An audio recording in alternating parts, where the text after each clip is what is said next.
Me siento muy honrado de recibir el doctorado honoris causa de una universidad tan histórica y prestigiosa. Doctorado que acepté lo más rápido posible antes de que se dieran cuenta del error que estaban cometiendo. Lo han dicho los padrinos. Antes de ser presidente, toda mi vida fui profesor universitario. Y aunque estoy muy feliz por poder servir a mi patria con todo mi esfuerzo y corazón, a veces, especialmente cuando la política muestra su rostro vergonzoso, malintencionado, decepcionante, extraño muchísimo la vida académica. Las diferencias entre la vida académica y la vida política son abismales. Mientras que en la primera es un pecado no decir la verdad, en la segunda es prácticamente un pecado decirla. En la vida académica ustedes encuentran sencillez, amor por la ilustración y la verdad, normalmente lo mejor de la naturaleza humana. A nadie se le ocurriría deliberadamente decir una falsedad o hablar de lo que no conoce. En política, frecuentemente el que más habla es el que menos sabe, y destrozar la verdad es una simple estrategia. Por eso regresar a la academia me renueva el alma. Gracias, queridos profesores, queridas autoridades, queridos estudiantes, por permitirme volver a ella. Y si hay una cosa que me gusta más que enseñar, es aprender, por lo que realmente les tengo a ustedes, queridos estudiantes, una sana envidia. Gracias a la Universidad de Barcelona, sus trabajadores, profesores y estudiantes, por esta distinción e invitación. Y me emociona inmensamente un reconocimiento como este honoris causa en un día tan importante para Cataluña como es el día de Sant Jordi. Pertenezco a una generación que todavía ama y venera el libro como instrumento y compañero de vida y que regala rosas como símbolo de amor. Por ello siento el día de Sant Jordi como mío propio. Gracias a Barcelona, al pueblo catalán, a nuestra querida Cataluña. El amor por la cultura se respira en tus calles, en tus plazas y en tus ágoras. Debemos agradecerte el genio de Gaudí y esa maravillosa cultura mediterránea que le regalara al mundo entero el alivio de no tener que vivir en triángulos rectos, porque ello no es connatural al espíritu humano.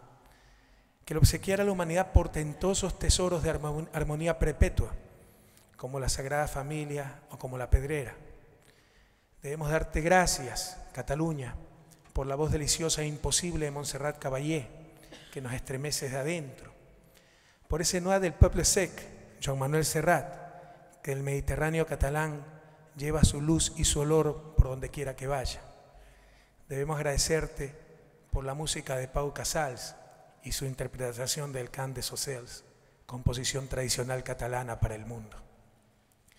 La persistencia de la cultura catalana y de su poético idioma son lecciones de identidad y dignidad que también debemos agradecer.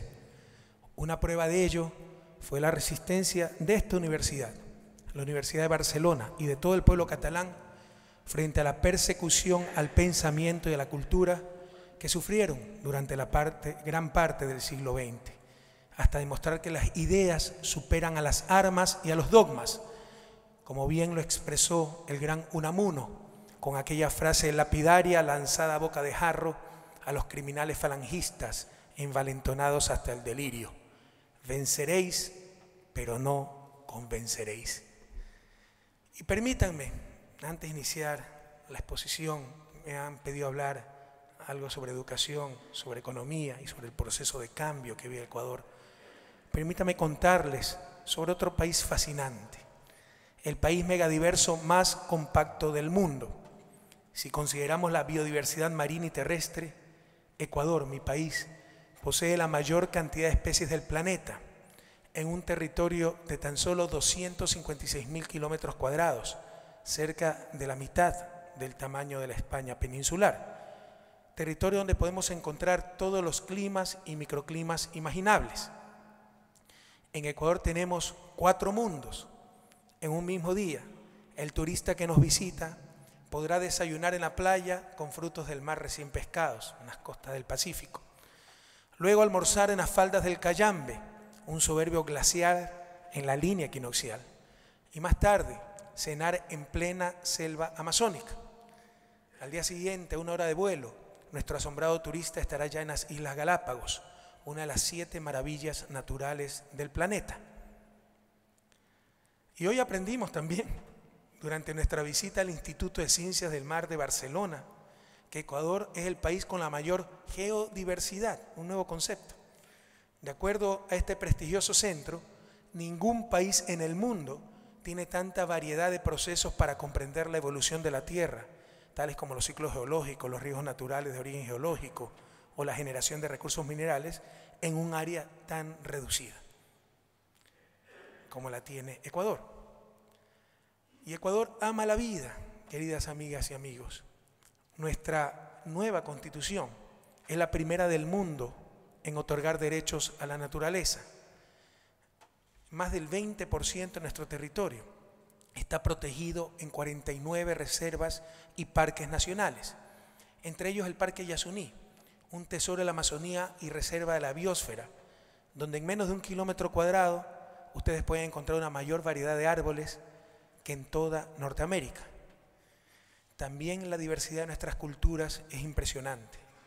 Además de una mayoría mestiza, tenemos 14 nacionalidades indígenas con sus correspondientes lenguas ancestrales, incluyendo a 2 pueblos no contactados que han preferido el aislamiento voluntario en el corazón de la selva virgen. Nuestra nueva Constitución define al Ecuador como un Estado unitario, pero plurinacional y multicultural. Sin duda, por su ubicación geográfica, tamaño y diversidad, Ecuador es el ecocentro del mundo. En Ecuador, en 7 días, se puede visitar toda Latinoamérica, sus playas, sus montañas, sus bosques tropicales, sus islas y, lo más importante, su gente. Como compartí hace algunos días en mis conferencias en Harvard y Yale, los argentinos proclaman muy orgullosos: el Papa es argentino. Mi querida amiga Dilma Rousseff, presidenta de Brasil, eterno rival de Argentina en temas de fútbol y algunas veces en otras cosas también, dice: bueno, el Papa puede ser argentino, pero Dios es brasileño. En Ecuador no tenemos problema con eso. Es cierto, de seguro que el Papa es argentino. Probablemente Dios es brasileño, pero el paraíso es ecuatoriano. Todos son bienvenidos en Ecuador.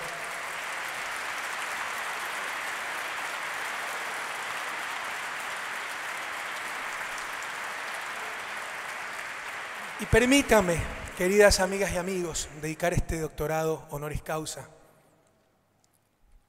a mis hermanos migrantes y a la hospitalidad y apertura que han tenido para con ellos Cataluña y su gente. Ojalá se entienda que esos emigrantes ecuatorianos son exiliados de la pobreza, de las ruinas en que nos dejó una de las peores crisis de la historia del Ecuador. La principal causa de esa crisis fue la liberalización financiera realizada en 1994 en pleno fundamentalismo neoliberal, que redujo notablemente los controles sobre la banca bajo el fundamentalismo ideológico de que solito los mercados se regulan.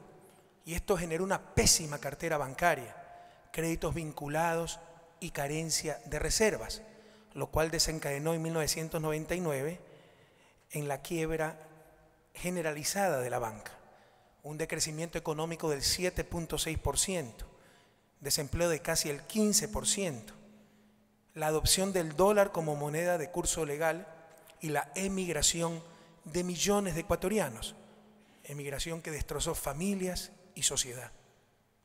La inestabilidad era tal que hasta el 2007 ningún gobierno había podido acabar su periodo y en 10 años tuvimos 7 presidentes. Ecuador era el ejemplo de todo lo malo.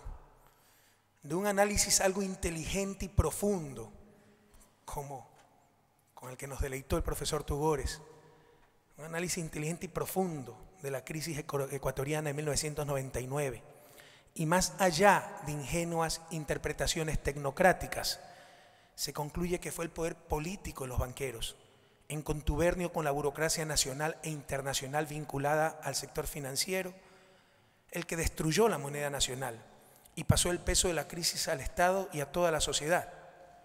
Para ello no dudaron en disminuir los controles al sistema financiero, hacer una nueva constitución y leyes a su medida, romper esa misma constitución y leyes cuando no le fueron más funcionales a sus intereses, y para intentar salvar a los bancos, no dudaron en triplicar en un año la emisión monetaria por medio de un banco central supuestamente independiente, pero que no era otra cosa que una sucursal de la misma banca. La conclusión debió ser entonces la necesidad de liberar al Estado de los grupos de poder que lo controlaban. Sin embargo, la mezcla de fundamentalismos ideológicos, incompetencia, intereses y necesidad de creer en milagrosas tablas de salvación dejaron al país sin moneda nacional, pero el poder de la banca en el manejo económico y político del país quedó incólume. A partir de la crisis, escúchenme bien, a partir de la crisis fueron los emigrantes los que mantuvieron la economía nacional, enviando miles de millones de dólares y euros al Ecuador, ganados con el sudor de sus frentes en lugares tan lejanos como Milán, Barcelona o Nueva York. Las remesas de migrantes llegaron a superar el promedio de exportaciones petroleras de los años 90, mientras que la banca, pocos meses después de la crisis, ya volvía a romper récords en utilidades y enviaba una cifra similar a las remesas,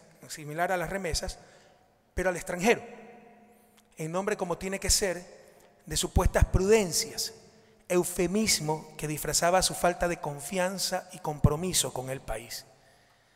Paradójicamente, después de aquella terrible crisis, al país lo mantuvieron los pobres, precisamente aquellos a los que ese mismo país les negó un futuro. Los emigrantes son nuestros héroes. Gracias, Cataluña, por recibirlos.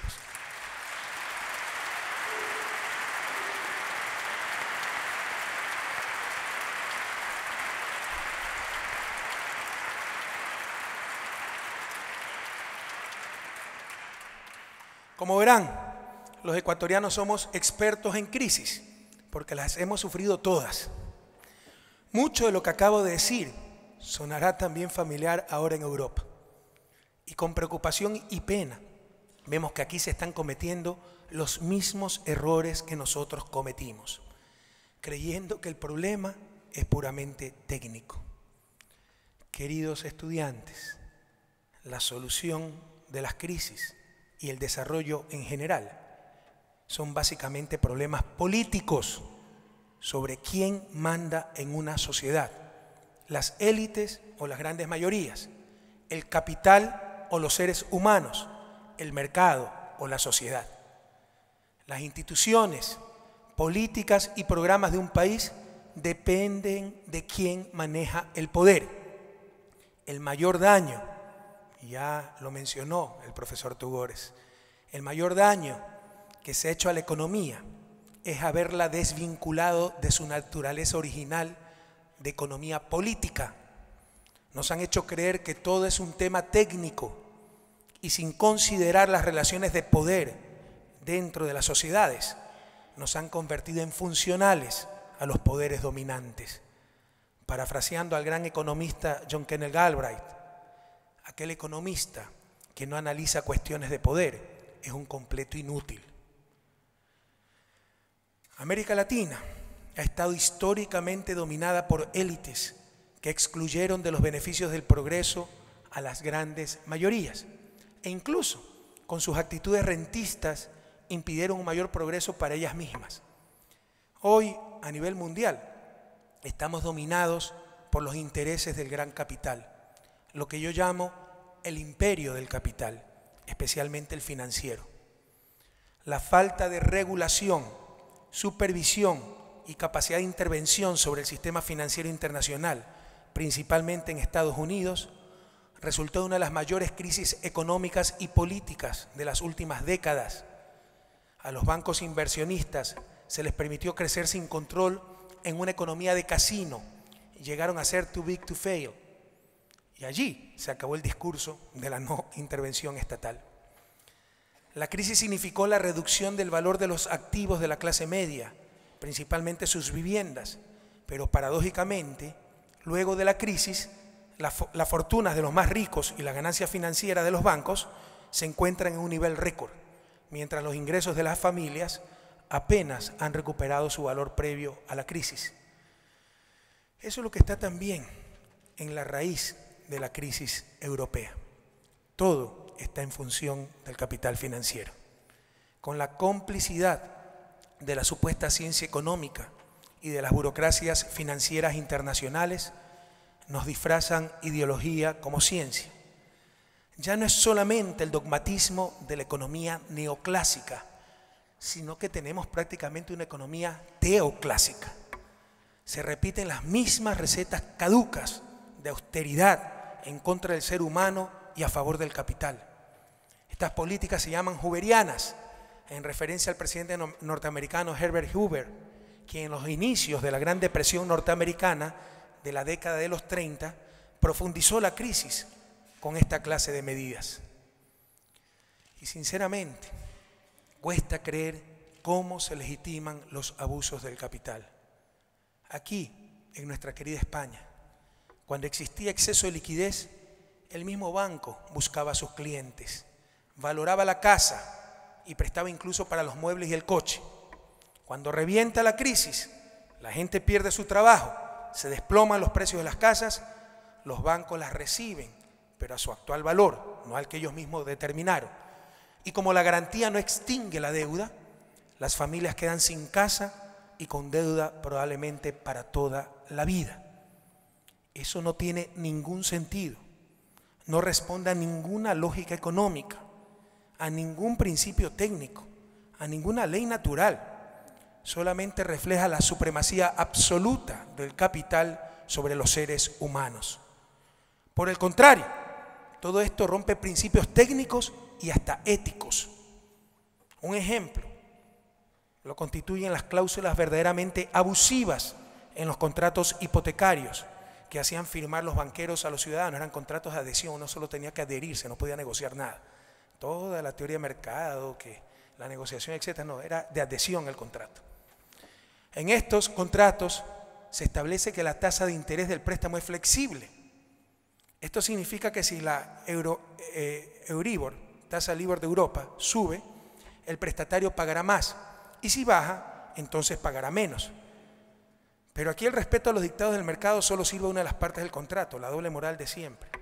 Porque caso para Ripley, en estos contratos se hace firmar una cláusula piso o suelo que establece que si la tasa baja del 3 o 5%, entonces el prestatario no puede beneficiarse de la flexibilidad del mercado financiero. Pero si llegara a subir al 10-15%, entonces sí tendrá que pagar toda la tasa. Para información, durante los últimos 4 años, la Euribor ha estado por debajo del 1%. ¿Cuánto dinero ilegítimamente ha llegado a manos de los banqueros y ha empobrecido más aún a los ciudadanos? Pero la buena noticia es que la lucha de los ciudadanos en este país, incluidos los ciudadanos ecuatorianos residentes en esta tierra amiga, va teniendo resultados. Entre otras muchas resoluciones de organismos españoles y europeos, el Tribunal Constitucional de España dictó una sentencia el 9 de mayo del año pasado que determina que esas cláusulas suelo son abusivas y no deben aplicarse. Por otro lado, los desahucios no tienen razón de ser cuando se trata de una crisis sistémica.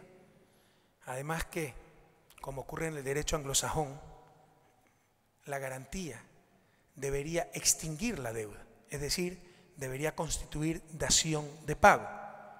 Garantía para el acreedor de que en caso de no pago recupera algo de lo prestado, pero garantía también para el deudor de que al no poder pagar de buena fe, perdiendo el objeto para el que se endeudó, queda libre de deuda. Pero esto no se da así. Además, esta situación, los desahucios, rompe un principio ético, que el riesgo debe recaer sobre todo en el capital. Y en la crisis con los desahucios, todo el riesgo está cayendo sobre los seres humanos, sobre las familias, sobre los ciudadanos. Todo esto configura una economía del absurdo, ya que la inflexibilidad de los bancos nos lleva al peor de los mundos: gente sin casa y casas sin gente. Bien decía Mark Twain que un banquero es un tipo que te presta el paraguas cuando hace sol y te lo quita cuando empieza a llover. ¿Por qué no se hace lo obvio?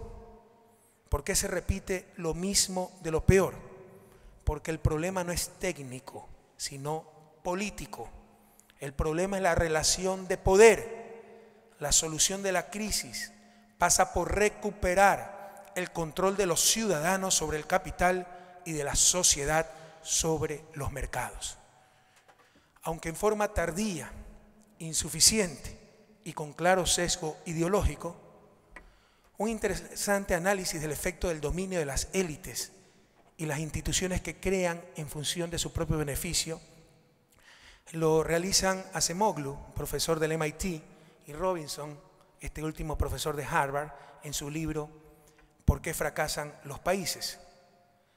De una forma más elegante, entre comillas, es decir, con análisis econométrico multivariable, y para el caso de Estados Unidos, Martin Gilens de Princeton University y Benjamin Page de Northwestern University, en su investigación Testing Theories of American Politics, Elites, Interest Groups and Average Citizens, demuestran que quienes gobiernan no son las grandes mayorías, sino las élites económicas.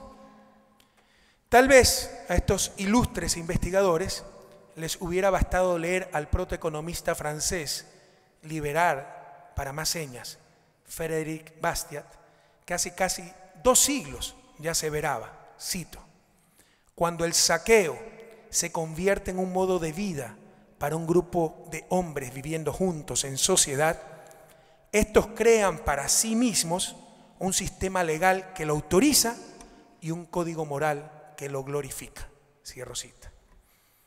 Volviendo a América Latina, la pobreza no es fruto de la escasez de recursos, sino de la inequidad, y esta a su vez consecuencia de las perversas relaciones de poder donde pocos dominan todo.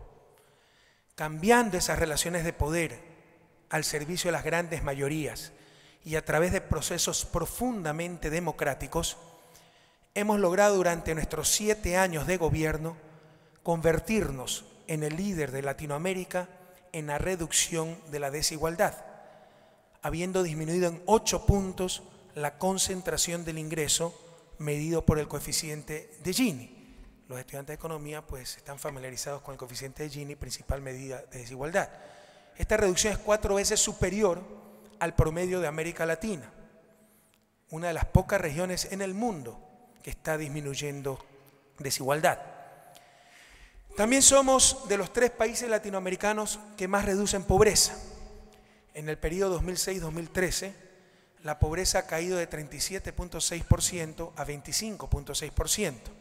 Y la extrema pobreza, la miseria, por primera vez en la historia, se ubica en menos de 2 dígitos, al haber descendido de 16.9% a 8.6%. Ya tuvo la gentileza el profesor Tugores de citarme, porque repito siempre esta idea, porque la siento, por convicción la repito. Vencer la pobreza es el imperativo moral de la humanidad, no solo porque es el mayor atentado contra los derechos y las libertades humanas, sino también porque por primera vez en la historia no es fruto de la escasez de recursos, sino de sistemas excluyentes. Ecuador también es una de las economías latinoamericanas más dinámicas, con un crecimiento promedio de 4.3% para el periodo 2007-2013. Por atentos, queridos jóvenes. Algunos utilizan el crecimiento como indicador de bienestar. Puede ser una cifra vacía el crecimiento económico, puede haber crecimiento empobrecedor con incremento de pobreza. Hay que saber crecer, hay que tener un crecimiento sano. Y claramente el crecimiento de la economía ecuatoriana ha sido pobre, y en etapa de desarrollo en la que está Ecuador, transición hacia el desarrollo, tal vez el mejor indicador de la bondad de las políticas económicas es la disminución de la pobreza, más que la tasa de crecimiento. Y el incremento de los ingresos entre los percentiles más bajos ha sido mucho más rápido que el crecimiento de los ingresos entre los percentiles más ricos. Durante el periodo analizado, la diferencia entre el 10% más rico y el 10% más pobre se ha reducido de una proporción de 35:1 a 24:1, relación que sigue siendo moralmente injustificable, pero al menos hemos empezado a recorrer el camino de la equidad, de la justicia, velozmente y sobre todo en la dirección correcta. Todo esto lo hemos logrado destrozando la economía ortodoxa, pues en lugar de reducir salarios y sacrificar derechos laborales para supuestamente generar empleo, hemos hecho exactamente lo contrario. Hemos incrementado salarios y en estos momentos tenemos los salarios reales más altos de la región andina. Hemos terminado con mecanismos de explotación como la tercerización laboral, que permitía a una empresa contratar a través de una tercera empresa a sus trabajadores y así eludir cualquier responsabilidad patronal. Por ejemplo, la más grande empresa cementera del país declaraba en un juicio laboral en el año 2007 que no tenía trabajadores, todos estaban tercerizados. Durante la larga y triste noche neoliberal, con el argumento de ganar competitividad, la gran sacrificada fue nuestra clase trabajadora, con la caída de los salarios reales y con mecanismos de explotación laboral eufemísticamente llamados flexibilización laboral, en países que mantienen altas tasas de desempleo y que ni siquiera cuentan con un seguro de desempleo.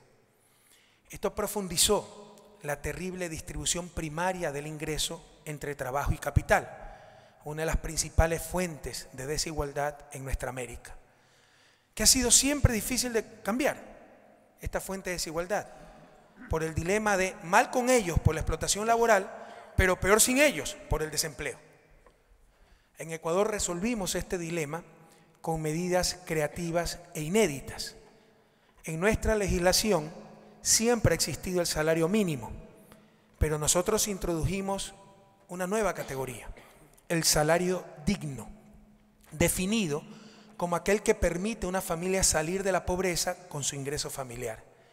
Se puede pagar el salario mínimo para evitar ese mal mayor, el desempleo, pero con la nueva legislación ninguna empresa puede declarar utilidades si no paga el salario digno hasta el último de sus trabajadores.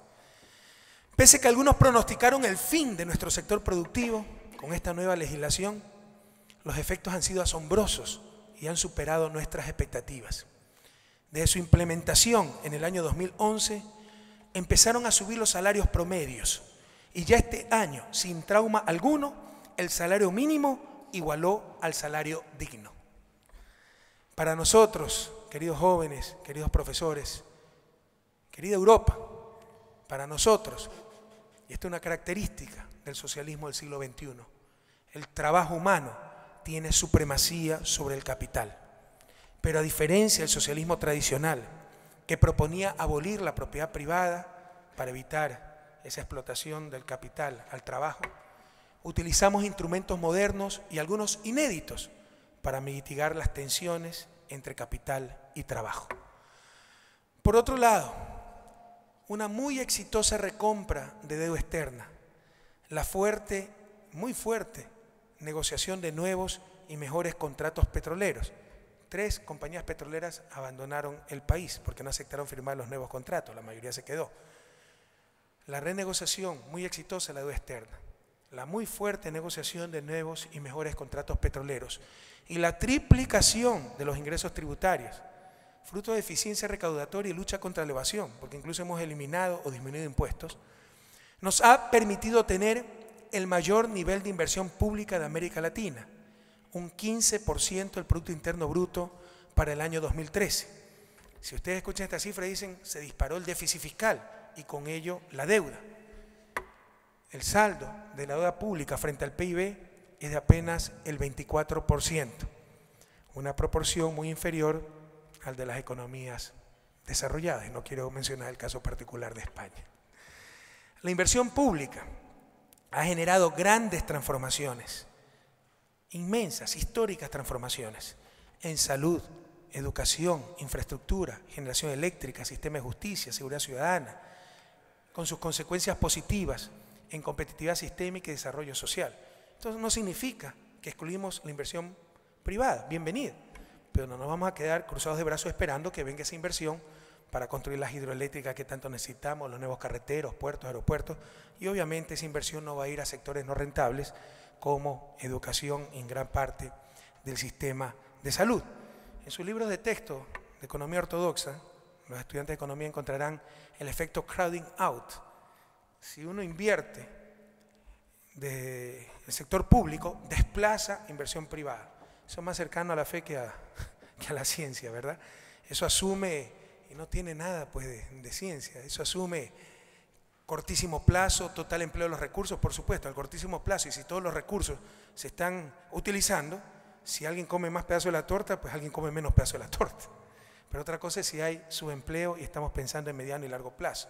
Y ahí una adecuada inversión pública no tiene efecto crowding out de la inversión privada, sino efecto crowding in, atrae inversión privada. ¿O es que acaso la inversión privada no le gusta buena energía con nuevas hidroeléctricas?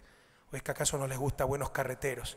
¿O es que acaso no les gusta buenos puertos, aeropuertos? ¿O es que acaso no les gusta mejor educación para tener mayor talento humano en sus fábricas, en sus empresas, etcétera? Es una de las tantas cosas que tienen que tachar de sus libros de texto ortodoxos. Y hablemos de derechos humanos. Ecuador es uno de los 7 países, apenas 7 países de los 34 del continente americano, incluyendo Norteamérica y el Caribe, que ha suscrito absolutamente todos los instrumentos interamericanos de derechos humanos. Pero como en cualquier verdadero Estado de Derecho, se persiguen delitos, no personas. Y es por ello, precisamente, porque ya todos somos iguales ante la ley, que enfrentamos el ataque de los poderes fácticos que siempre pretendieron y estuvieron por encima de la ley. Cuando estos grupos proclaman que su libertad de expresión está siendo negada, de hecho solo buscan impunidad para que sus medios, porque son los propietarios de los medios, las élites, para que sus medios de comunicación sigan manipulando la verdad. Cuando hacen acusaciones de irrespeto a los derechos humanos, es que por fin la ley es para todos. Antes nunca perdían un juicio. Lo dijo con desparpajo alguna vez un propietario de un medio de comunicación. Antes nunca perdíamos ningún juicio, ahora hasta perdemos un juicio. Entonces por eso dicen entonces que ya no se respetan los derechos humanos. Cuando hablan de dictadura y autoritarismo, es porque ya no pueden someter a nuestro gobierno a sus caprichos e intereses. Y la consecuencia lógica de todos estos logros en lo económico, en lo social, es la estabilidad política del país. Hoy Ecuador es una de las democracias más estables del continente. Desde el año 2006, la Revolución Ciudadana ha ganado 10 procesos electorales de forma consecutiva, entre ellos 2 elecciones presidenciales en una sola vuelta. Algo impensable en la historia ecuatoriana, más aún cuando en 10 años habíamos tenido 7 presidentes. Tenemos las más altas tasas de aprobación popular de la historia contemporánea del país y del continente entero. Como ustedes ven, queridas amigas y amigos, se ha consolidado significativamente la democracia formal, pero también la democracia real, aquella de acceso a derechos, igualdad de oportunidades, o como dijo el profesor Prat, igualdad de expectativas, aquella de condiciones dignas de vida. También lo mencionó el profesor Prat y el profesor Tugores. De acuerdo al Índice de Desarrollo Humano de las Naciones Unidas 2012, este es el principal ranking de desarrollo del mundo. En el periodo 2007-2012, coincidente con nuestro periodo de gobierno, entre 186 países, Ecuador es uno de los 3 que más ha escalado posiciones en la clasificación mundial de desarrollo humano, pasando del grupo de desarrollo humano medio a desarrollo humano alto, de acuerdo a la clasificación de la ONU. Ese es el llamado milagro ecuatoriano, aunque en desarrollo no existen milagros, lo dijo también el profesor Prat, no existen milagros. Yo soy creyente, pero en cuestiones económicas y en cuestiones de desarrollo no creo en milagros. Los impresionantes cambios ocurridos son consecuencia básicamente del cambio en las relaciones de poder. Ahora en Ecuador, pese a todos nuestros problemas, pese a que falta mucho por andar, lo importante es que manda el pueblo ecuatoriano.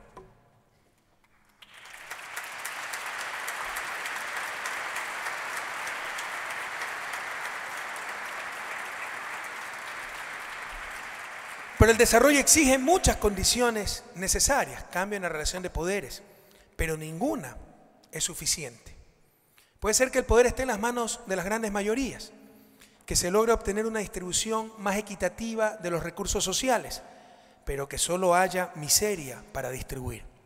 En consecuencia, la ciencia y la tecnología, como generadores de capacidades y riqueza, son también fundamentales para el desarrollo. Por lo que en Ecuador hemos adoptado una política nacional agresiva para promover el talento humano, la ciencia, tecnología e innovación. Más aún, cuando uno de los problemas más graves del país sigue siendo la baja productividad de su economía. No estamos cayendo en la trampa del absolutismo tecnológico, en el cual toda la sociedad tiene que organizarse en función de las necesidades tecnológicas. Se le atribuye a Albert Einstein el haber dicho: temo el día en que la tecnología supere a la interacción humana. El mundo tendrá una generación de idiotas. Cierro cita. Pero tampoco creemos en el infantilismo primitivista, según el cual la premodernidad es equivalente al buen vivir y la miseria es parte del folclore. No solo eso, estos fundamentalismos que rayan en la irresponsabilidad se vuelven funcionales a la nueva e injusta división internacional del trabajo, como veremos más adelante.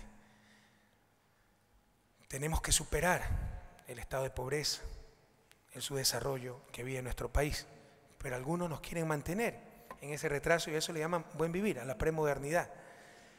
Y que los indígenas siguen viviendo en el siglo XXI sin agua, sin educación, sin salud, sin comunicaciones, y eso le llaman folclore, parte de la cultura. No, eso es miseria y no es parte de la cultura, es parte de la injusticia. Y atento, porque muchas veces Europa, con mucha buena fe, contribuye a esas novelerías que han hecho tanto daño. Por eso es tan importante la educación. Para nosotros la educación es lo más importante. Actualmente el Ministerio de Educación es la cartera con mayor cantidad de recursos asignados. En valores absolutos, lo dijo el profesor Tugores y me parece también que el profesor Prat, ahora se invierten 4.3 veces, lo dijo el profesor Prat, dijo 4 veces, cuadriplicó. En verdad son 4.3 veces más en educación que antes de nuestro gobierno, en el 2006. Pero también en salud invertimos 4.5 veces más. ¿Qué tienen que ver educación y salud? Pues muchísimo. En educación, mientras más temprano se invierta el dólar, mayor retorno origina. Y esto empieza desde el vientre de la madre. Una madre desnutrida dará a luz un bebé desnutrido que ya tendrá problemas permanentes en cuanto a crecimiento, capacidad intelectual, motricidad. El incremento de la escolaridad de la mujer, más la gratuidad en los servicios de salud, han permitido que el acceso a estos servicios de salud materna y salud sexual y reproductiva se amplíen importantemente.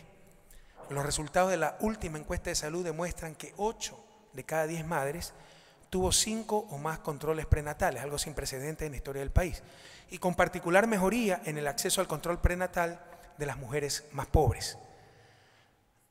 La reducción de la pobreza y pobreza extrema, sumada a la prestación de servicios de salud, ha permitido que la tasa de mortalidad en la niñez, 13.6 por 1000 nacidos vivos, se ubique por debajo del promedio que registran países de ingresos medio alto, que tienen una tasa de 20 por 1000 nacidos vivos, 20 decesos por 1000 nacidos vivos. La primera infancia es la etapa del ciclo vital que va desde el nacimiento hasta los 5 años de edad, clave en el desarrollo del ser humano, pues problemas tales como la desnutrición crónica en la primera infancia tendrán efectos permanentes. Si yo me pierdo 2 semanas en el desierto, pierdo muchísimo peso. Bueno, hasta me hará bien porque estoy un poquito gordito y me recuperaré después de descansar y comer. Si ustedes tienen desnutrición y son menores de 5 años, los efectos son permanentes. Los resultados de la reciente encuesta nacional de salud y nutrición destacan una reducción de la desnutrición crónica de 33.5% en el 2004 al 25.3% en el 2012. Pero atento, todavía 1 de cada 5 niños menores de 5 años tiene desnutrición. Y nos hablaba de competencia. ¿Qué competencia?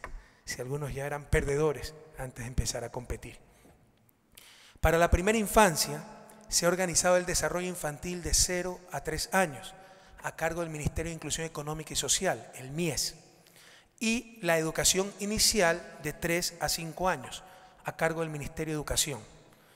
Para desarrollo infantil se tienen 2 programas, Creciendo con nuestros niños, donde los niños de 0 a 3 años están a cargo de sus padres y estos padres reciben capacitación y suplementos nutricionales por parte del MIES.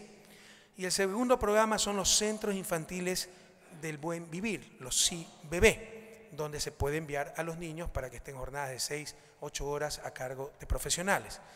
Los niños de 0 a 1 año solo pueden acceder al programa Creciendo con nuestros niños, porque no hay mejor persona para estimular a un niño que su propio padre, su propia madre.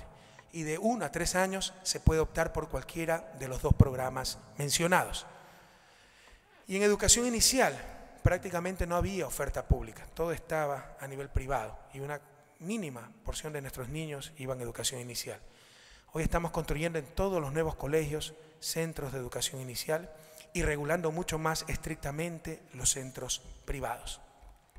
En el Ecuador, queridas amigas y amigos, son obligatorios 13 años de educación, 10 de educación general básica y 3 de bachillerato. Es decir, somos uno de los países con más años de obligatoriedad. Esto sería intrascendente si no dispusiéramos de política pública efectiva para cumplir con este mandato legal. Al momento, la educación general básica está universalizada, lo mencionó el profesor Prat. Hemos alcanzado con mucha anticipación una de las metas del milenio y en el 2015 alcanzaremos todas.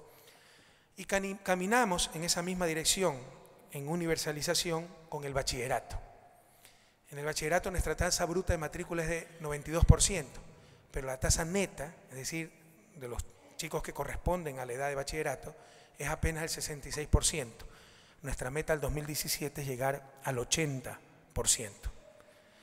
Y este vertiginoso aumento de las tasas netas de matrícula en todos los niveles, pero especialmente en educación media, muestra un cambio importante en la vida de la población adolescente.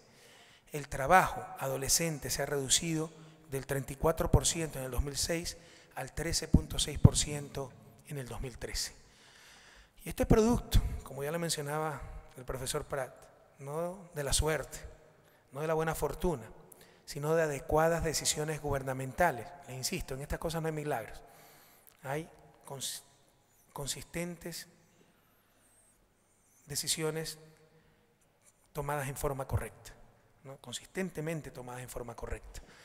Esto es producto de adecuadas decisiones gubernamentales, por ejemplo, en relación a la eliminación de barreras de acceso a la educación, fundamentalmente a la eliminación de barreras de acceso a la educación. Un ejemplo, la eliminación del cobro de matrícula en los establecimientos públicos, que se encubría, porque en teoría siempre la educación pública fue gratuita, pero se encubría a través de una supuesta contribución voluntaria de los padres. Pero el que no daba la contribución voluntaria no podía matricular a sus hijos en un colegio público. Se cobraba $25 por niño, cuando el sueldo de una empleada doméstica en el 2006, el sueldo básico era $80. Entonces, si una empleada doméstica tenía 3, 4 niños, ahora el sueldo de la empleada doméstica es un sueldo básico como cualquier trabajador, con todos los derechos, y ojalá llegue el día en que no existan empleadas domésticas en nuestro país, sino empresas de esas mujeres que vendan sus servicios adecuadamente. En todo caso, en el 2006 era $80 el salario básico de esa empleada doméstica y tenía que pagar $25 por chico. Si tenía 3 chicos, sencillamente tenía que escoger a cuál dejaba o a cuáles dejaba sin educación. Todo eso se ha eliminado. Y más aún, ahora se entregan uniformes a los estudiantes de establecimientos educativos rurales y urbanos marginales y se provee de textos escolares a los alumnos del sistema público hasta el 10º año de educación básica. También se provee desayuno y refrigerio a los establecimientos ubicados en zonas de mayor incidencia de pobreza. Entonces son poderosos estímulos para que sobre todo las familias más pobres envíen a sus niños al colegio. Antes significaba gasto enviarlo al colegio. Ahora significa ayuda, uniformes, libros, comida, y el resultado ha sido realmente importante. Insisto, la educación básica ya está universalizada. También se ha ordenado la oferta educativa, esto es muy importante. El plan es sustituir alrededor de 20.000 establecimientos educativos mayoritariamente precarios por solo 5.500 con infraestructura y equipamiento tecnológico de vanguardia. Antes no había planificación, todo era la anarquía. Había un paro en alguna comunidad, se les hacía la escuelita para calmarlos, y eran escuelitas con 30, 40, 50 alumnos, un solo profesor, absolutamente precarias, una de las mayores lacras para la calidad de la educación en Ecuador. Pero hay algunos grupos que defienden esas escuelitas comunitarias como grandes logros, ¿no? Conquistas de la lucha social, cuando son parte del problema, no de la solución. Estamos reordenando todo aquello. En lugar de 20.000 unidades, hemos calculado que necesitamos 5.500 unidades de adecuado tamaño, en promedio unos 600 estudiantes, pero ahí sí se puede tener planta docente completa, laboratorios, biblioteca, comedor, canchas deportivas, etc. Y esto demandará la construcción de aproximadamente 900 nuevas unidades escolares, lo que llamamos unidades educativas del milenio, realmente escuelas espectaculares, y la remodelación integral de 4.600 establecimientos. Sabemos que estamos empezando, ya tenemos escuelas que nos llenan de orgullo, pero todavía son mucho más las que nos llenan o siguen llenando de vergüenza. Esperamos en la próxima década, hasta el 2020, en jornadas matutinas y vespertinas, que todos nuestros estudiantes accedan a establecimientos nuevos o remodelados integralmente, en los que se impulse un modelo educativo de alta calidad. Finalmente, estamos consolidando una cultura de calidad. Lo decía el profesor Prat, no es suficiente la infraestructura, presupuesto, voluntad política. Como decía Rabindranath Tagore, el poeta hindú, no es suficiente querer, hay que saber el camino. Estamos consolidando una cultura de calidad, donde las evaluaciones de instituciones, docentes y estudiantes son permanentes. Los que conocen Latinoamérica saben que antes era impensable evaluar profesores. Ahora en Ecuador se evalúan cada año y ya no existe ningún ruido y ha sido asumido eso socialmente. Me parece que en algunos países de Europa también es impensable evaluar profesores. Y las evaluaciones son permanentes, con el fin de alimentar de información al sistema y posibilitar el diseño de una política pública efectiva. Ingresamos a PISA, Programa Internacional para la Evaluación de Estudiantes, de la OCDE, y desde el 2015 seremos sujetos de una evaluación que permitirá observar nuestra situación en el contexto mundial. Con la UNESCO también trabajamos en evaluaciones periódicas que nos permiten un análisis comparativo en el contexto regional. Y este organismo, la UNESCO, ha reconocido a nuestro nuevo Instituto de Evaluación Educativa, INEVAL, como una entidad con altas capacidades en materia de evaluación, ubicándolo al mismo nivel que instituciones de prestigio, cuya trayectoria ha sido mucho más dilatada.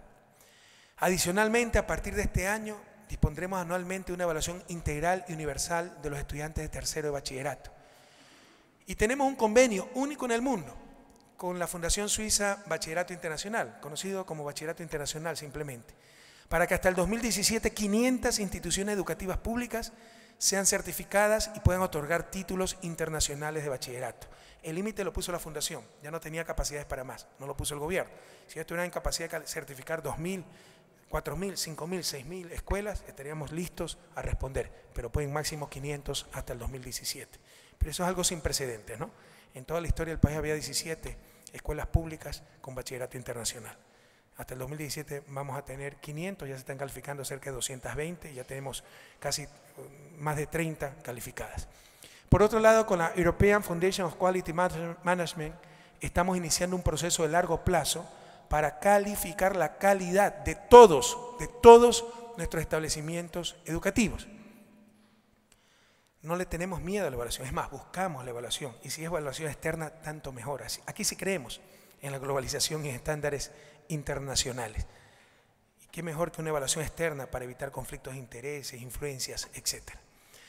Pero también tenemos muy claro que la mejora en calidad de la educación pasa necesariamente por mejores docentes. Sócrates enseñaba bajo un árbol. Qué bueno tener muchos Sócrates con escuelas extraordinarias, laboratorios, etc. Pero lo principal seguirá siendo ese Sócrates.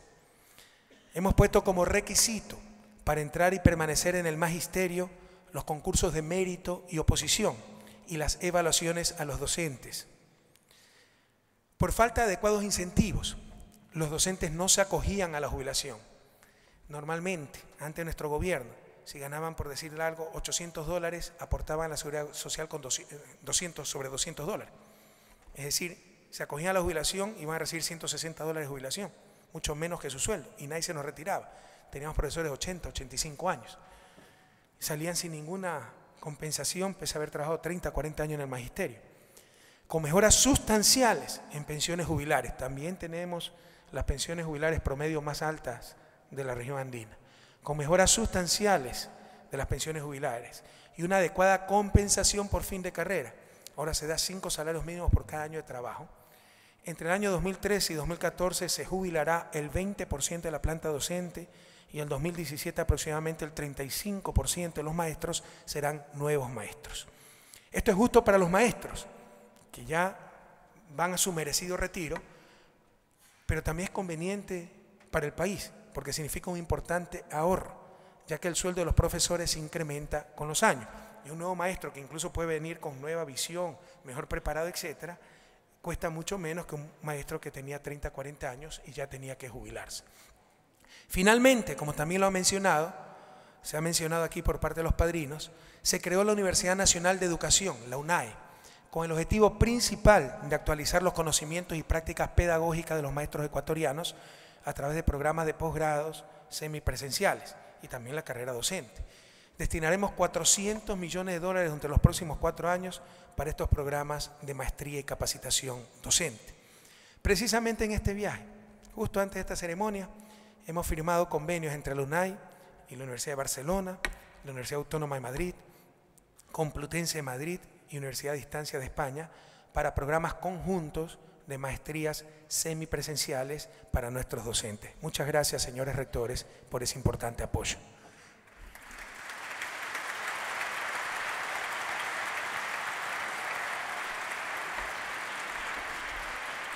No basta querer, hay que saber el camino, ¿no? También lo mencionó el profesor Prat. Desafortunadamente en Ecuador, como en muchas partes del mundo, la docencia se había convertido en una de las profesiones menos deseables y prestigiosas. Los estudiantes que aspiraban a la docencia obtenían en promedio los resultados más bajos en los exámenes de admisión. Sin el ánimo de ofender a nadie, pero es la realidad. El que no ingresaba a ingeniería, medicina, etcétera, bueno, aunque sea voy a estudiar para docente, ¿no? Ahora estamos motivando a los jóvenes más talentosos para convertirse en profesores de las profesiones fundamentales para el presente y el futuro del país. El puntaje mínimo necesario del examen de admisión para estudiar docencia es de 800 puntos sobre 1000 posibles, igual al que se exige para medicina. Si el alumno es admitido, él o ella recibirá el equivalente de un salario mínimo durante todo el periodo de estudio, los 4 años de estudio. Es decir, pagamos a los estudiantes para que se preparen a enseñar. Estamos dando fuertes estímulos para que los mejores talentos ecuatorianos entren a estudiar docencia. ¿Y qué con respecto a educación superior, ciencia, tecnología, innovación? Se estima que cada 5 años se duplica la generación de conocimiento a nivel mundial. Esto implica que países que no generamos conocimientos seremos cada día más ignorantes y dependientes de lo que producen otros. Por estos motivos, la educación superior ha sido una de las preocupaciones centrales de nuestro gobierno. Ahora Ecuador es conocido como el país que estableció la gratuidad de la educación superior pública en su nueva constitución. El país que cerró 14 universidades por falta de calidad académica. No hay experiencia similar a nivel mundial, peor aún en democracia. Y el país que a lo largo de 7 años aumentó su inversión en educación superior del 1.1% al 2% de su Producto Interno Bruto, más del doble del promedio de América Latina, que es 0.8%, y superior al promedio de los países de la OCDE, donde está España, que es alrededor del 1.7% del promedio de la OCDE. En Ecuador, entre 1992 y 2006, es decir, en la larga y triste noche neoliberal, y en apenas 14 años, se crearon 45 universidades, para llegar a un total de 71 universidades a nivel nacional. 45 universidades en 14 años, las cuales normalmente eran negocios con fines de lucro. Muchas se ponían como organizaciones sin fines de lucro, pero en verdad eran organizaciones de lucro sin fin, ¿verdad? Eran negocios. Y por su pésimo nivel académico eran llamadas, como bien lo mencionó el profesor Prat, universidades de garaje. Veo que conocen muy bien la realidad latinoamericana y ecuatoriana, porque en otros países se la llama de otra manera, ¿no? En Estados Unidos, etc. Por orden de la Asamblea Constituyente de 2008 se realizó una evaluación profunda de todas las universidades. Con la nueva Ley de Educación Superior en 2010, uno de los instrumentos más importantes para el cambio de educación superior que tenemos, ¿no?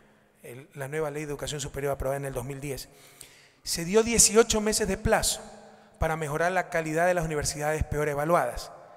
La segunda evaluación se realizó en abril 2012. Creían que no lo íbamos a hacer. Creían que no íbamos a tener la voluntad política, a asumir el costo político. Pero se realizó esa segunda evaluación y 14 universidades que no merecían ese nombre fueron cerradas, junto con 44 de un total de 86 extensiones universitarias. Esto es, campus satélites que funcionaban a distancia de las sedes y que fueron creados principalmente por motivos políticos y electorales en los sectores más deprimidos, normalmente rurales, y los resultados fueron desastrosos, porque los pobres recibían las peores instituciones y servicios, y se los condenaba al círculo de la pobreza, en perpetuidad a la pobreza. También estamos impulsando la educación técnica y tecnológica, algo que en general en las Américas no hemos valorado debidamente, a diferencia de Europa. Tenemos en esto mucho que aprender de Europa. Actualmente estamos invirtiendo más de 300 millones de dólares para fortalecer y construir docenas, este año vamos a empezar 40 institutos técnicos estratégicamente ubicados y articulados al sector productivo. Perdón, 12, el plan es 40, lo que pasa es que prácticamente no existen institutos tecnológicos y tenemos que ver pues la acogida que tiene. Pero el plan, estamos listos para construir 40, empezaremos con 12, ya hemos empezado con 12. Otro fuerte incentivo para mejorar la calidad ha sido el diseño y la implementación de una nueva fórmula para la distribución de fondos del Estado de las universidades públicas. No les exagero si les digo que todo se hacía al revés en Ecuador. Se daban incentivos perversos para que empeoren las cosas, no para que mejoren. Antes de nuestro gobierno, las universidades recibían el presupuesto de modo incremental. Con el pasar del tiempo, aumentaba el presupuesto. Es decir, nunca una cantidad menor a la recibida el año precedente. Y recibían un monto fijo por estudiante, independientemente del costo del programa. ¿Esto daba incentivos a qué? A ofrecer programas baratos, aunque sean de poca pertinencia. No programas que requieran pruebas en laboratorios costosos, materiales, etcétera, sino los programas que requerían una tiza y un pizarrón, así no sean necesarios. Hoy, la fórmula para la asignación de recursos estatales considera el costo real de los programas, así como su calidad. Estos han sido mecanismos muy efectivos para maximizar los esfuerzos de las universidades hacia una mejor calidad. Como resultado de esta causa nacional, algunos indicadores de calidad ya se han incrementado. Entre el 2009 y 2013, el número de profesores con doctorados casi se ha duplicado. Hay muchos más docentes a tiempo completo, especialmente en ciertas universidades privadas que casi no los tenían y como resultado carecían de una comunidad académica o científica. Hemos duplicado las publicaciones en revistas indexadas.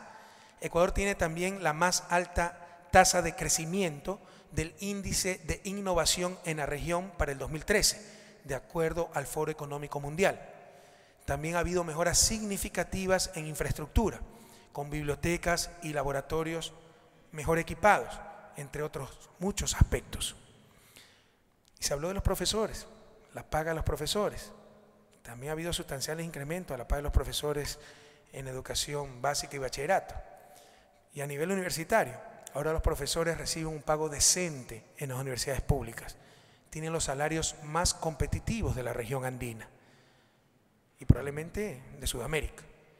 Esto, junto a otras políticas que estimulan el retorno de ecuatorianos que dejaron el país en la fuga de cerebros, ha sido muy exitoso en promover el nacimiento de una profesión y carrera académica.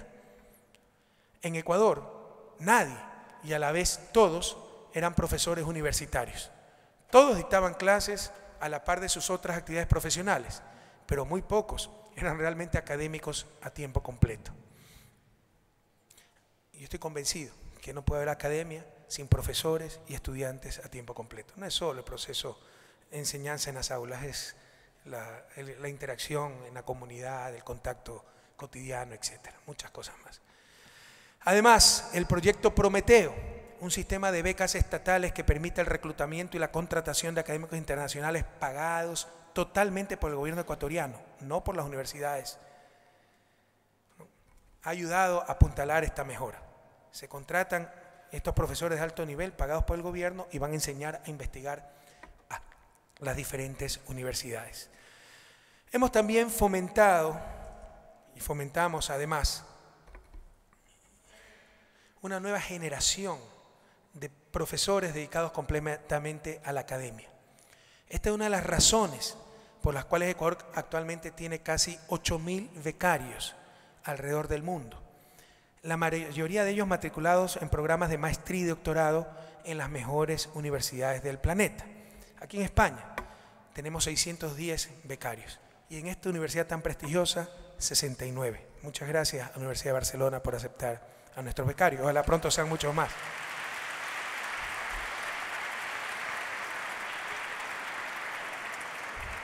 Esto representa la mayor inversión con respecto al Producto Interno Bruto en becas en toda América Latina.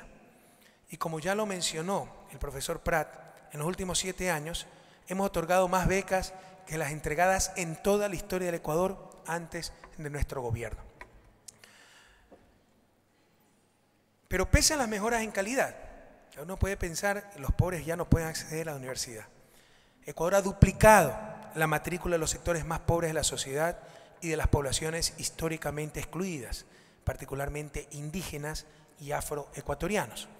De acuerdo a la Comisión Económica para América Latina, CEPAL, Ecuador se ha convertido, esta CEPAL es de las Naciones Unidas, Ecuador se ha convertido en el país con el porcentaje de matrícula más alto para el quintil más pobre de la población, en comparación con los países de la región.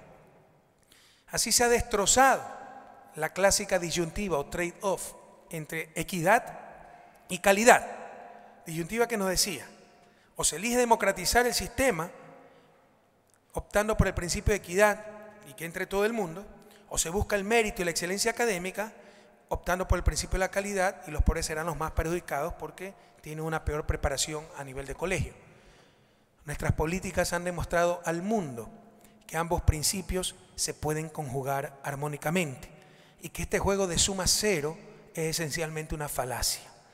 Y esto lo hemos logrado por medio de la garantía constitucional de la gratuidad en educación superior, por el amplio programa de ayuda financiera y el nuevo sistema, sobre todo esto, el nuevo Sistema Nacional de Nivelación y Admisión para la Educación Superior, que ha eliminado las largas filas de espera y el uso de contactos personales para conseguir un cupo en la universidad. Finalmente, hemos creado 4 nuevas universidades públicas y por lo tanto gratuitas, pero de clase mundial, en áreas disciplinarias claves para el desarrollo del país. Los 4 proyectos buscan combinar calidad, democratización y pertinencia para el desarrollo. La primera, ya la mencionamos, es la Universidad Nacional de Educación, UNAE, dedicada principalmente a formar docentes y especialistas que serán parte del Sistema Nacional de Educación. La segunda universidad que hemos creado es la Universidad de las Artes, UNIARTES. Ya se hacen muy pocas universidades de arte en el planeta entero, como que sí, se subestima el arte y la cultura, cuya misión central es la investigación, creación, producción, difusión y formación de los mejores talentos del país en las artes y la cultura. La cultura y las artes juegan un papel central en dar mayor textura, identidad y memoria a nuestras sociedades, así como profundidad a nuestras democracias, sin olvidar el rol de las industrias culturales en el cambio de la matriz productiva, como en España, donde los servicios artísticos y recreativos son aproximadamente 4% del PIB, o Estados Unidos, donde la industria cultural representa el 12% del PIB. En Argentina, por ejemplo, para Latinoamérica, también tiene un alto porcentaje de su PIB que pertenece a la industria cultural. La tercera universidad que hemos creado es Iquian, que significa selva en la lengua indígena Shuar. El campus se halla en medio de una reserva natural de 920 kilómetros del mejor y más grande laboratorio natural del planeta, la selva amazónica, para el estudio de la biodiversidad y generación de bioconocimiento, con toda certeza les puedo decir que ninguna universidad del mundo cuenta con las ventajas de Iquian, en plena selva amazónica. Y finalmente, tenemos la Universidad de Investigación de Tecnología Experimental Yachay, que significa aprende, así en imperativo, en nuestra lengua ancestral quichua, y a la que hemos descrito como el proyecto más importante de la historia del país. Ubicada en una bella parte del norte de los Andes del Ecuador, un valle precioso, es la piedra angular de una nueva ciudad de conocimiento e innovación, la primera ciudad tecnológica planificada de toda América Latina. Y ya no es un sueño. Yachay abrió sus puertas a los estudiantes hace 3 semanas y está dedicada a la nanociencia, la tecnología de la información, la ciencia de la vida, la energía renovable y la petroquímica. Precisamente un catalán, Fernando Albericio, experto en biotecnología, PhD en química orgánica, ha sido escogido a nivel mundial para ser el rector de Yachay, nuestro sueño, el sueño ecuatoriano.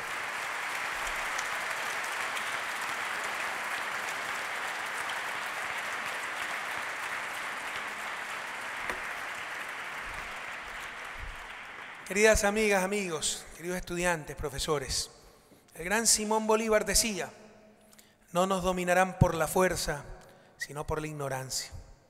Invirtiendo en talento humano, ciencia, tecnología e impulsando la innovación, superaremos la economía extractivista, pero de forma inteligente, humana, soberana. Pasaremos de la economía de recursos finitos a la economía de recursos infinitos, aquella basada en el talento humano y el conocimiento. Y ese conocimiento, en general, es un bien público, es decir, técnicamente hablando, no hay capacidad de exclusión. Lo más fácil es copiar un software. No se lo copia, ¿por qué? Porque está patentado, hay que pagar regalías y no puede ser sancionado. Pero técnicamente lo más fácil es copiar un software, por eso se ponen barreras institucionales. Entonces, un bien público no tiene capacidad de exclusión técnica y no tiene rivalidad en el consumo. En el caso del conocimiento, si yo uso un conocimiento, no priva a nadie más de utilizarlo. Como dijo George Bernard Shaw, si tú tienes una manzana y yo tengo una manzana y las intercambiamos, entonces tú y yo todavía tendremos cada uno una manzana. Pero si tú tienes una idea y yo tengo una idea y las intercambiamos, entonces cada uno de nosotros tendrá 2 ideas. El conocimiento, en principio, tiene fácil acceso y no tiene rivalidad en el consumo, la definición de un bien público de economía.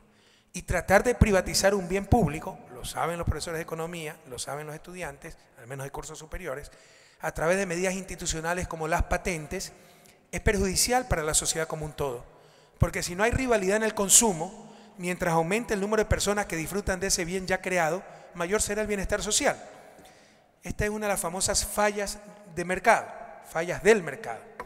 Un ejemplo dramático de la privatización del conocimiento y de la exclusión forzada es el alto costo de ciertas medicinas. El principio aparentemente pragmático de la privatización del conocimiento, además de su ineficiencia social, no es otra cosa que el sometimiento de los seres humanos al capital.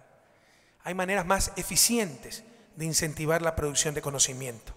Una alternativa es una mayor participación de la academia y del mismo sector público.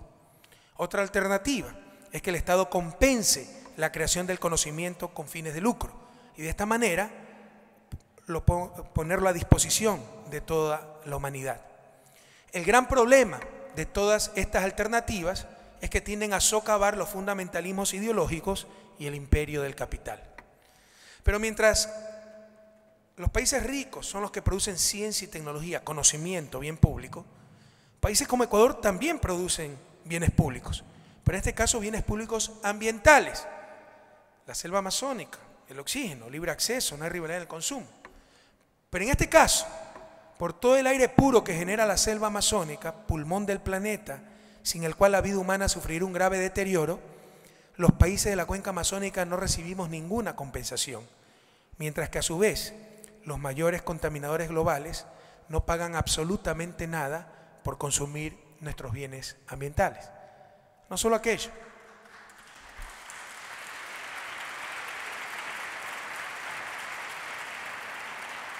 No solo aquello, en términos de conocimiento, tampoco se quiere reconocer la información que existe en esa biodiversidad, muchas veces única en el mundo. Un ejemplo es el caso de la epibatidina, un analgésico derivado de nuestra rana multicolor, de cuya utilidad solo nos enteramos gracias a los conocimientos colectivos y ancestrales de nuestros pueblos, y fue extraída por científicos extranjeros y explotado por farmacéuticas internacionales sin ningún tipo de beneficios para nuestro país. Y se cree algunas veces que la producción, la generación de bienes ambientales no tiene costo. La realidad es que esa generación puede ser muy costosa, no en cuanto a costos directos, sino en lo que los economistas llamamos, y este es el costo relevante, en lo que los economistas llamamos el costo de oportunidad. Hoy muchos exigen, sin ninguna solvencia moral, dicho sea de paso, que no se explote el petróleo de la Amazonía. Pero eso implica un costo inmenso por los ingresos no recibidos y por cada día que transcurre con un niño sin escuela, una comunidad sin agua potable o gente muriendo por enfermedades perfectamente evitables, verdaderas patologías de la miseria. Esta es la nueva división internacional del trabajo. Lo que les vengo de describir es parte de la nueva división internacional del trabajo. Si antes éramos nosotros quienes producíamos las materias primas y los países hegemónicos quienes producían los bienes industriales con alto valor agregado, ahora la nueva e injusta división internacional del trabajo consiste en que ellos generan el conocimiento al que privatizan y nosotros los bienes ambientales, que continúan siendo bienes públicos globales gratuitos. Y también es un problema político, de relaciones de poder a nivel internacional. Para ilustrar esto, imaginen por un momento si la situación fuera la inversa y los generadores de bienes ambientales fueran los países ricos y nuestros países fueran los contaminadores. Seguramente, ¿quién lo puede dudar? Ya nos habrían hasta invadido para obligarnos a pagar una justa compensación, y todo en nombre de la civilización, de los derechos, etc. Estimados jóvenes, estudiantes, amigos, el orden mundial no es solo injusto, es inmoral. Todo está orientado a servir a los intereses de los más poderosos y abundan los dobles estándares. Los bienes públicos globales producidos por los países pobres, tales como los bienes ambientales, deben ser gratuitos, mientras que los bienes públicos producidos por los países hegemónicos deben ser pagados con la imposición de barreras institucionales como las patentes. Solo compensando los bienes ambientales habría una redistribución del ingreso sin precedentes a nivel mundial. Pero insisto, este es nuevamente un problema de relación de poder, esta vez mundial. Los grandes contaminadores no firman Kioto, pero en nuestros países hay cárcel si no pagas regalías por un producto patentado. Y lo más triste es que muchas veces los mismos países pobres participan con entusiasmo en estos mecanismos tan absurdos y ni siquiera entendemos los instrumentos que se utilizan para mantenernos en el rol asignado por esta nueva división del trabajo. Por ejemplo, como manifiesta nuestro querido amigo Álvaro García Linera, vicepresidente boliviano y uno de los más grandes pensadores latinoamericanos de nuestro tiempo, cito: varias ONGs no son realmente organizaciones no gubernamentales, sino organizaciones de otros gobiernos en nuestro territorio y el vehículo de la introducción de un tipo de ambientalismo colonial que relega a los pueblos indígenas al papel de cuidadores del bosque amazónico. Cierro cita. Invirtiendo en talento humano, ciencia, tecnología e impulsando la innovación, insisto, superaremos la economía extractivista de forma inteligente, humana, soberana, sin el absurdo de rechazar el aprovechamiento de nuestros recursos naturales y ser mendigos sentados en costales de oro, y también superando esa injusta nueva división internacional de trabajo que nos quieren imponer. Somos perfectamente conscientes de nuestras limitaciones como un país pequeño y que no podemos cambiar un injusto orden mundial desde el Ecuador, pero tampoco vamos a aceptar pasivamente el papel que se nos ha asignado en la nueva división internacional del trabajo.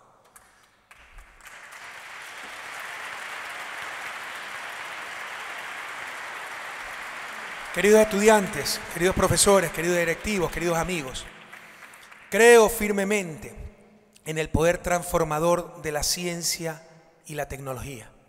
Es más, en este poder, en esa ciencia y tecnología, deposito gran parte de mi esperanza en el futuro del planeta, en la sostenibilidad de nuestro modo de vida, en la posibilidad de alcanzar el buen vivir para toda la humanidad.